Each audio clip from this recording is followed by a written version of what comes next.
Why luxury prisons are actually genius. The first thing I'm thinking of, and I'm already seeing it, Norway. The types of prisons they have, I think it was in Sweden as well. Like that is criminal to see in what kinds of conditions criminals live in Norwegian prisons versus, well, how millions of people around the world, probably billion or more, live in horrible conditions in favelas and all of this. It is absolutely diabolical. This is a Norwegian prison cell. Here, prisoners have their own bedrooms with their own TVs, their own desks, and their own bathrooms. Beautiful. 12 hours a day, they can leave the cell and do whatever they want. Exercise, 12 hours? cook, play sports or video games, and more. It's strange Video comparing games? this to an American prison cell. Here, there's no TV, no desk, no bathroom. Two prisoners share a barred cell with a bunk bed and a toilet. And here, they have only a few hours of leisure time and spend much of their days working for corporations for less than $1 per hour. So, which works? One way to measure it? How often prisoners, once they're out, end up back in after committing more crimes. In Norway, the rate is 25%. In America, it's 76%. And this difference... You're probably radicalizing them and making them spiteful for what they went through, and they're hating their lives. And maybe in U.S. prisons, they're not actually teaching them how to, get out, eventually to get out of prison. Not that when they eventually get out of the prison, when they leave, they should be able to get into the workforce again. But if they've been there for a very long time and didn't learn any skills, and they haven't socialized, they'll be struggling. And maybe Norwegian prisons are actually doing that. Adds up fast. If only 1 out of every 4 prisoners in America stays out of prison, the population grows and grows and grows. Add in the fact that the average American prison sentence is 32 months, 4 times longer than Norway's 8, and it's easy to see how America has one of the highest incarceration rates in the world. You might think, well, bad guys should stay in prison, and it should suck. It keeps us safe. But if that's how this worked, why is America's homicide rate still 8 times higher than Norway's? Because this is about punishment, and this is about rehabilitation. Maybe that sounds like a liberal fantasy. What I said. After all, how could playing video games be rehabilitative? And maybe Norway's success is just a product of a different culture. Yeah, I mean, I get it. Some people cannot be rehabilitated and should be in prison and maybe in labor camps forever for some heinous, insidious, disgusting crimes like pedophiles and whatever, right? But for most crimes that are not as crazy, I think they should get the Norwegian treatment. Not a different prison. At least, that's what I thought when I started digging into this. But then I learned 2 crucial things. First, in the 1980s, Norway's rate of ex-cons returning to prison was as high as 80%, higher than America's today. And crime there was twice as common as it is today in Norway. It's not as though Norwegians have crime-resistant antibodies in their Viking blood. They did something in the 1990s that changed everything, and that's the second thing I learned. Norway had a revolution in prison philosophy that's about so much more than leisure time and video games. I discovered 4 really thoughtful and unconventional ideas that define their approach. Fengelsbetjent, normalitetsprinsippet, fengelsstrapen, and perhaps their most important secret weapon, samfunn. So I'm going to dig into these 4 concepts and explain how they work, because I think they do work, not just on Norwegians, but on humans. Along the way, I'll be honest about the serious challenges facing the Norwegian made Norwegians unhuman system. How does it handle illegal immigrants? Is it just too expensive? Can other countries really use these? And above all, how does a system like this cope with a mass murderer like Anders Breivik, who killed 77 Yeah, I don't know about mass murderers. Yeah, I don't know about that one, Chief. people in Norway in one day. What the fuck is that? Get the fuck out of there. This is how Lock 'em Norway up. did it. How they reinvented the prison, their secret formula for success, and the big challenge. I don't care if a mass murderer ends up in jail forever and in a labor camp. Somebody stole money from a jeweler, stole shit from a jewelry. Yeah, he can be rehabilitated. Which is still ahead.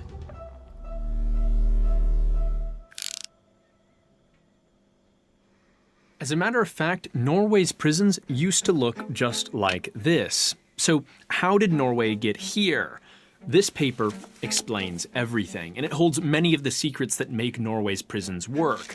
It's a study commissioned by the government in the 1970s about how to fix the country's broken prison system. You see, not long ago, Norway's prisons were basically stuck in the mid-1800s. Back then, Norway built their first formal prisons, or penitentiaries. The philosophy of these institutions was that through isolation, prayer, and Bible study, criminals could see the errors of their ways and change themselves. Yeah, force somebody to read the Bible and punish them. Yeah, that's gonna fix 30 somebody. years later, it was becoming clear that penitentiaries just didn't work. Intensive I mean, you can keep the Bible, but goddamn, I don't know. I'm not an isolation expert on produced this. madness as often as enlightenment, and by the 1970s, things were getting bad. The country was urbanizing, crime was rising, and without functional prisons, reincarceration rates climbed too. Prisons became incubators for more crime, and many Norwegians could see this old approach just wasn't working.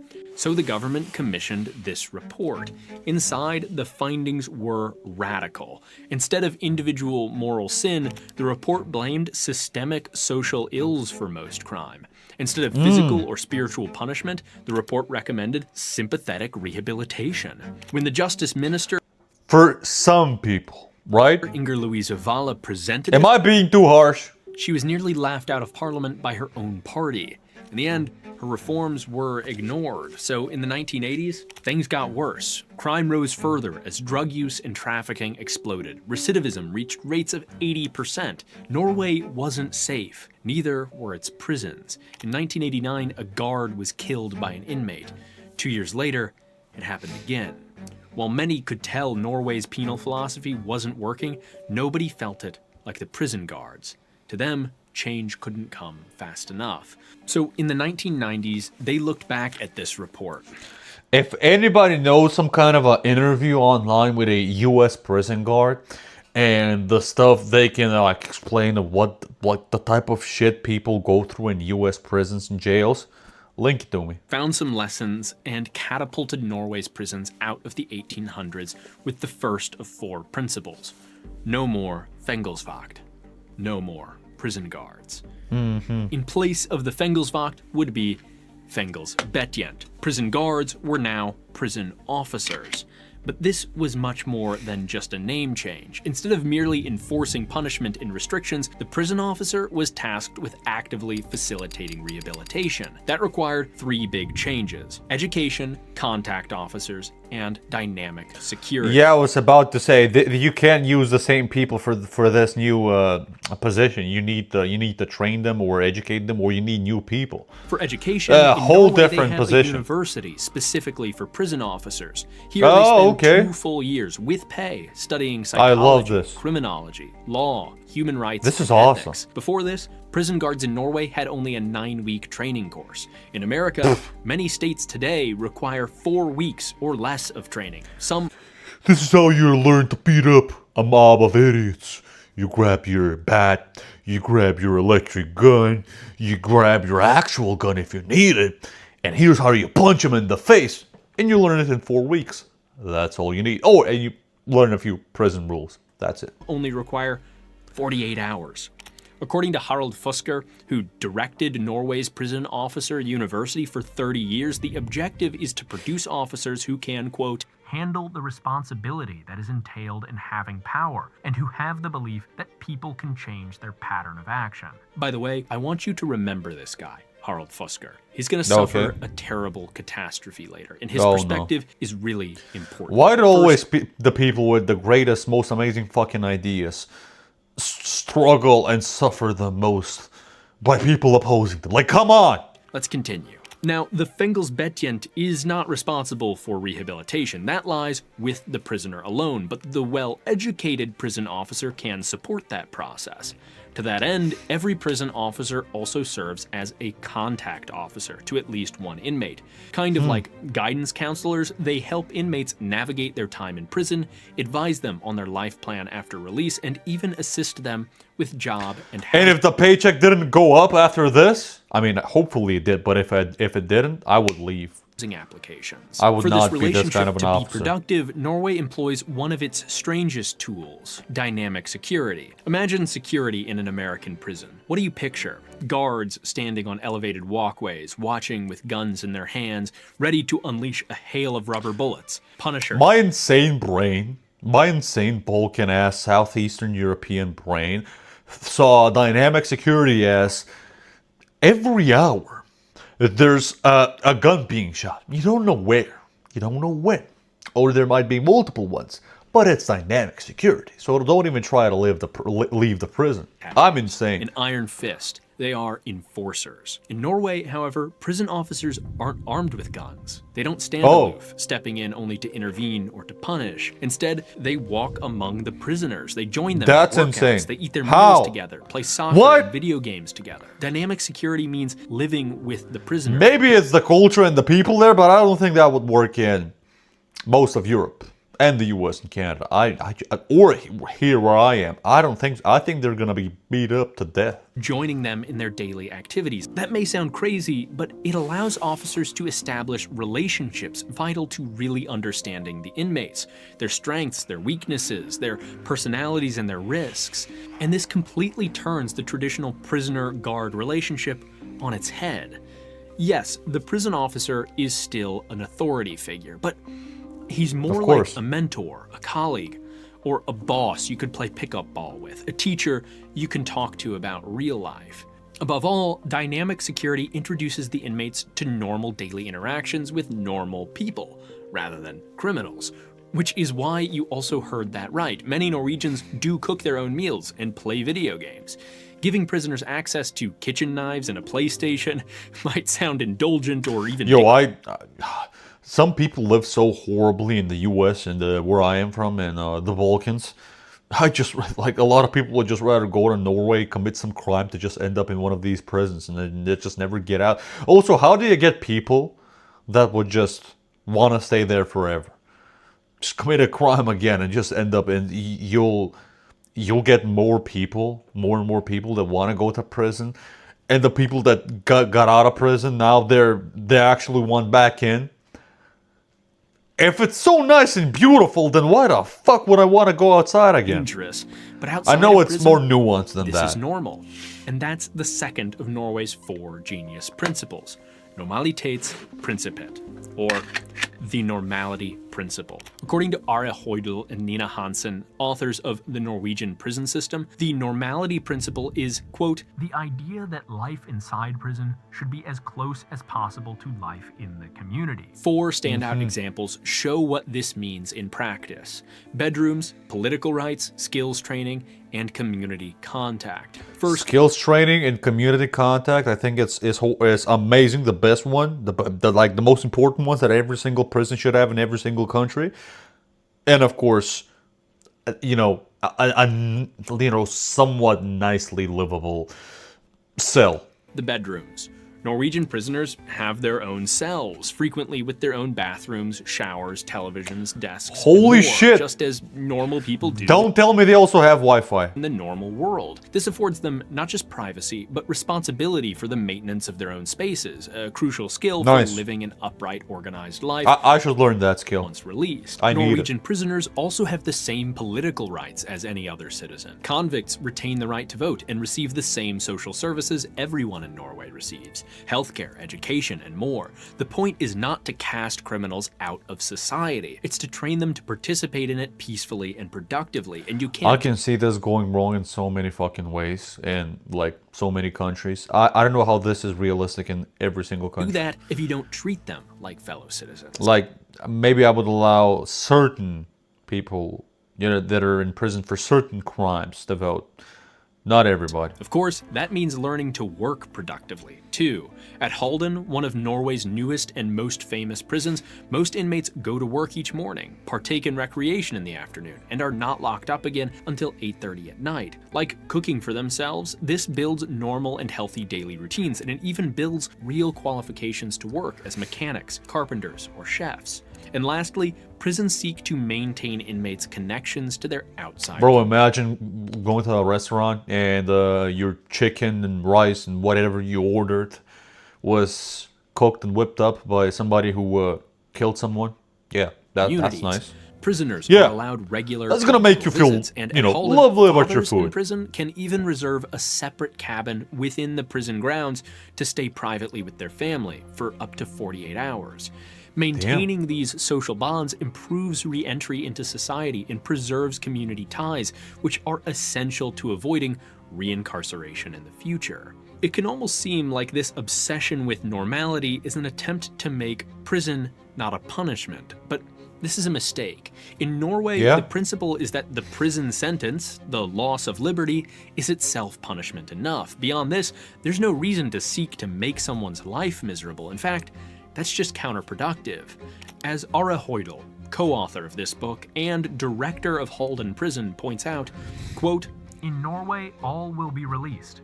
There are no life sentences, so we are releasing your neighbor. If we treat inmates like animals in prison, then we will release animals onto your street. That's why people like Hoydal prefer not to call the prison sentence by its literal Norwegian name, Fengelstraffen. Instead, they prefer Fengelstrappen, prison staircase. Because a time in prison is not a sentence to be served out, it's a transitional period from social dysfunction to social function, a staircase from one place to another. Yep, And I agree is with why that. Fengelstrappen, or prison staircase, is the third Norwegian principle, and this is what it means. Norway has 3 types of prisons: closed prisons, open prisons, and transitional housing. Closed prisons are typical prisons, walls, fences, etc., albeit with all the odd Norwegian additions we've been talking about. Open prisons allow inmates out into the community during the day, and transitional housing allows inmates to live independent lives with some restrictions and monitoring by social workers. On their own, these 3 categories aren't all that unusual, but it's how Norway uses them. Here, the plan is for all high-security prisoners to eventually take steps down the Fengelstrappen, down the staircase to lower security institutions. On top of that, Norway also uses ankle bracelet location monitoring as an even less life-disruptive correctional tool. Not only does this graduated process... Isn't this already used in a lot of other countries? Like, I thought this already existed. Like, not the strap, and I don't know about that, but the ankle thingy. ease the transition back into society, ask yourself, if the prison can't move someone to a lower security facility, how can they release them into the public? Yeah, how are you going to treat somebody like an animal for 20 fucking years and then expect them to behave like a normal functioning human? Meanwhile, the person hasn't seen daylight, hasn't seen electricity, hasn't seen Wi-Fi or the internet, has no socializations, no social skills, no applicable working skills. They're going to continue acting like animals. Norway is so confident in the Fengelstrappen that, unlike in many American states, ex-cons aren't required to disclose their criminal history on job applications, except for some sensitive jobs like school teachers. And it's easy to see why, when only 1 in 4 will return to a life of crime. Of course, this transition can still be rocky. Employers do discriminate if they suspect applicants are former prisoners. Worse, debt and economic despair frequently accompany and motivate criminality. Yep. When someone is sent to prison for 8 months, the average Norwegian sentence, interest on their debts continues to grow, and though they retain rights to vote and receive social services, Norwegian convicts do lose any government pensions they might have while they're in prison. All this should Makes combine sense. into a serious economic hurdle. I agree with this. This is actually fucking genius. I mean, you'll have issues in every single other country if you've got, a history of being a criminal and being in prison. Either way, but at least that combined with these kinds of prisons, drives up the rate of reincarceration. You know what? Why not? This is where Norway... I think every single country that's, rich, that's a first world country that has the resources to use this, maybe should try this at least once. I know in a lot of countries this will not work because of, differences in mindsets and culture. Yeah, their cultures and mindsets. People around the world, they are different. You will be surprised. And, but I think every single country that has the money and resources should at least try and see if the percentage of people successfully rehabilitated and went back to society as a normal functioning member of society and not a criminal again. And if that percentage goes up, then why not try and work on this and expand this? Fourth principle You know? comes in. And it may be the country's most essential secret ingredient in this whole recipe, samfunn, or society. Norway has a high trust society. They have an extensive welfare state that provides for citizens from cradle to grave, from family leave to education, from This labor is so laws to rare medical these days, treatment, man. all the way to generous government pensions across For the me, a high trust society is fantasy, sadly, from, the region that I'll come from. political spectrum. People believe in providing for everyone, not just for some. This is subsidized by Norway's oil wealth, but Norwegians also pay high taxes, and other less resource-rich This is Denmark, what the fuck? Scandinavian and European countries have similar Oh. social philosophies. Yeah. And this egalitarian Isn't this called, like, social democracy? samfunn, I think or it is. society picks up a lot of the slack for those who have trouble finding their feet outside prison. Though not omnipotent, the social safety net significantly reduces pressure to return to crime to make ends meet, and volunteer organizations like Nettverk etter soning, or Network After Prison, help bridge the gap that's Bro loves flexing his Norwegian. Okay, bro, you just mentioned it in English. It's fine. We know you know Norwegian. It's hot. It's sexy. left. So maybe I've led you on a little bit. I've made it seem like if only we copied the Norwegian system, the Fengelsbetjent or prison officers, the Normalitetsprinsippet or normality principle, and the Fengelstrappen or prison staircase, we could turn our prisons in America from hellscapes of rape and gang violence and criminal incubation Yeah, I don't know. Yeah, some of those people should not be released. into idyllic institutions. Of course, it was never going to be that simple. Norway's genius prisons are downstream of Norway's healthy samfunn. But that society isn't perfect, and neither are the prisons. Rates of suicide in Norwegian prisons are very high. Out of every Really? 100,000 prisoners, What? as many as 180 may kill themselves. In the United States, it may be as low as 24 per 100,000. For this, What? you could blame a small sample size, but also probably the greater independence and privacy don't get it. afforded to Norwegian prisoners. That's also probably why drug use remains Okay, so my whole philosophy of a lot of people should maybe want to go to those prisons. Yeah, maybe not. Yeah, maybe there's something that makes you go crazy there in problem some in ways. Norwegian prisons compared to other countries. Norway also continues to practice solitary confinement more than most European peers. However, Oh. it is used far less than in America, and unlike in America, there are extensive rules surrounding when it can be used and for how long. Moreover, some of Norway's clever ideas may sometimes be counterproductive. Ankle bracelet monitoring has become much more common, but this practice has removed a lot of lower-level offenders from the prison system who were helpful in generating normality in the prisons compared to more serious criminals. There's also, of course, the cost. Norwegian prisons are expensive. Yep. It's no surprise. Imprisoning one person in Norway for a year costs about $100,000 on average. In America, the cost This is why I can see why a lot of people would disagree with this and would just say, you know what, fuck those kinds of people, just put them in prison, lock them up forever for the rest of their lives. We should not lose money on them, and we should not try and do shit with evil people. Just remove them from society. And I don't fully disagree with them, but I don't know, I want to take some kind of a middle ground, but it's more nuanced than that. varies That's widely. why I said maybe richer countries should try this. But try for like, I don't know, a year, 2 years and see what happens with people, with not everybody, with, people who have committed maybe less heinous crimes. across the country, but on average is close to $40,000, less Oof. than half Norway's spend. Increased rates of immigration have also caused difficulties. Norway spends so much on its prisoners because they want to make good neighbors. But what if a criminal is to be deported rather than become someone's neighbor? In recent Base. years, the percentage of the prison population that's foreign-born has increased, reaching 25% today. Though most This is an issue all throughout Europe, okay? I don't want to talk about it more. This says everything I need to say, okay? Just deport them. Why waste money? And as I said, different people from different places around the world, different cultures, different mindsets. Some people don't deserve a chance to be nor even can they be rehabilitated, if that even made Of sense. these have legally migrated from elsewhere in the EU. Approximately half of the 25% will be deported at the end of their sentence. That's why Nice. Norway imprisons Wait, at the end of their sentence? Just deport them immediately. Okay, Norway, you're pissing me off right most now. Come on, illegal man. migrants I'm at a vouching special for you facility guys. near Oslo that lacks many of the humane features that characterize their other prisons. Yet these challenges are not fatal.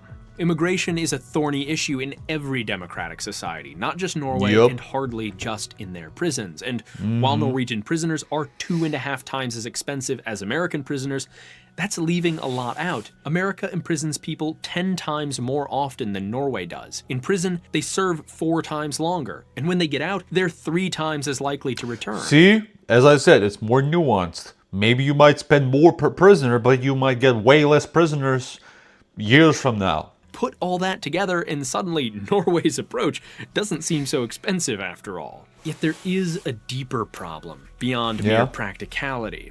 Even in the progressive Norwegian system, prisons are still a place of punishment.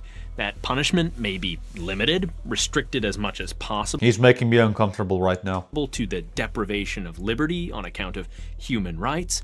But what do you do with the criminal who seems almost inhuman? In Labor camps. Put them in coal mines.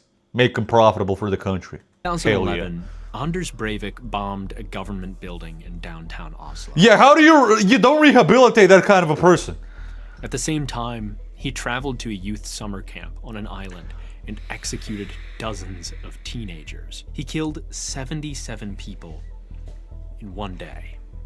In court, Breivik disputed the label of child murderer, saying, I killed no one under 14. he called his murder spree Sophisticated. Bro, I'm 24, and there's 70-year-old grandmas that are still calling me a child because I'm not grown enough or experienced enough, they say. Sure, fine, but you're saying 16-year-olds are not kids?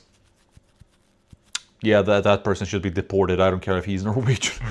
Send them to Afghanistan. justified it as a response to Feminism, gender quotas, the destruction of social norms, and multicultural ideology. how do you deal with someone like this when you have no life sentence, no death penalty? How could he ever become someone's neighbor again? You change the constitution. So there's death penalty and life sentence? In Norway, they sentenced him to I don't know. 21 years, the legal maximum sentence. 21 years for killing, what, how much? 70 people in one day? Most of them kids? No. In prison, he has a private multi-room apartment. In his Norwegians, sometimes you guys can be insane. I love you guys, European brothers, but you guys are insane sometimes. abundant free time, he plays video games. We are in different imposes ways. Musings on white racial supremacy and concocts ludicrous faux Old Norse names for himself. He will Of never course. be rehabilitated. But even Yep. Breivik does not pose a fatal challenge to the Norwegian prison system, because that 21-year maximum sentence can actually be extended indefinitely every 5 years. It's unlikely Breivik ever sets foot outside those walls again, and that's a good thing. Yeah. But perhaps you still feel something is missing. Nope. I know I do. Nah. Just keep them in prison. Make them work maybe for the state. That's it. I want someone like that to suffer. The idea of him enjoying himself. You can make them suffer by working in a labor camp for 12 hours a day, and then the other 12 hours, hot, cold, don't care. And then the other 12 hours, put them in prison, remove the TV, remove the electricity, remove everything, man. Come on. Come on. All is honestly a little disturbing. Yeah. But what right do I have to say what's just? Remember this You don't guy have any from the right, but you're a human. You can have opinions. I believe in freedom of speech. You probably do as well. beginning of the video? His name is Harald Fusker. He directed Yep. Norway's Prison Officer University for 30 years and said his Yep. mission was to train officers who believed that, quote, People can change their pattern of action. he's wearing those dark glasses because in 2011 he was blinded by a bomb in downtown Oslo, planted by Anders Are you- Breivik. oh. This man lost his sight and spent months in a hospital because of Breivik. Yet when he was face to face with Breivik in court, Fusker still defended the Norwegian prison system and said, quote, I haven't changed these attitudes and values. and in the end, that is the secret. That is how Norway has the world's softest prisons and also one of the safest societies, because Norwegians believe in their prison system, in rehabilitation, even when they're faced with some of the most barbaric cruelty imaginable. That society and those people, insane mentalities. Hey, big ups. Big up Norway. You Norwegians are fucking amazing. Because they believe So, like that 21 years, insane, but yeah. in and trust each other. Norway's humane prisons work. This because is they're an very unrealistic for me, or even for the U.S. and for people. I have a friend from the U.S. I can talk about this with him. He's gonna say, yeah, this high trust society. Yeah, nah. He lives in Southern California as well, so extension of a yeah. humane society built on a foundation of sincerely held public values. Like in Southern California, they're actively trying to keep homeless people homeless. That's maybe probably happening in many other places. In America, as many as 1 in 5 inmates may be raped in prison. 3 in 4 will return within 5 years. Few will ever be granted a real opportunity to re-enter society. We have a broken system. I do believe that if America adopted some of Norway's practices, Some of them, yeah. Fängelsbetjent or prison officers, the Normalitetsprinsippet or normality principle, and the Fängelsstrapen or prison staircase, these strategies would do real lasting good to many and to our society. Yeah. But they alone can't truly fix the inhuman prison regime we have in America, because they are all downstream of Norway's society. Here's what I think. There's going to be way more left-leaning people in the US or in Europe as well that would be for this. I am seeing less right-leaning people being for this, right? Also, I don't think that, they should, any country, I don't think they should just apply they should just change it to everything, how the Norwegian system works. They should change their whole approach as the same as the Norwegian system. No, I think people or countries should be harsher to some people, should give them the death sentence sometimes, should sometimes give them also humane death sentence like the electric chair, or labor camp, as I mentioned multiple times throughout this video. And maybe not the nicest, prison cells that look like hotel rooms for every single person.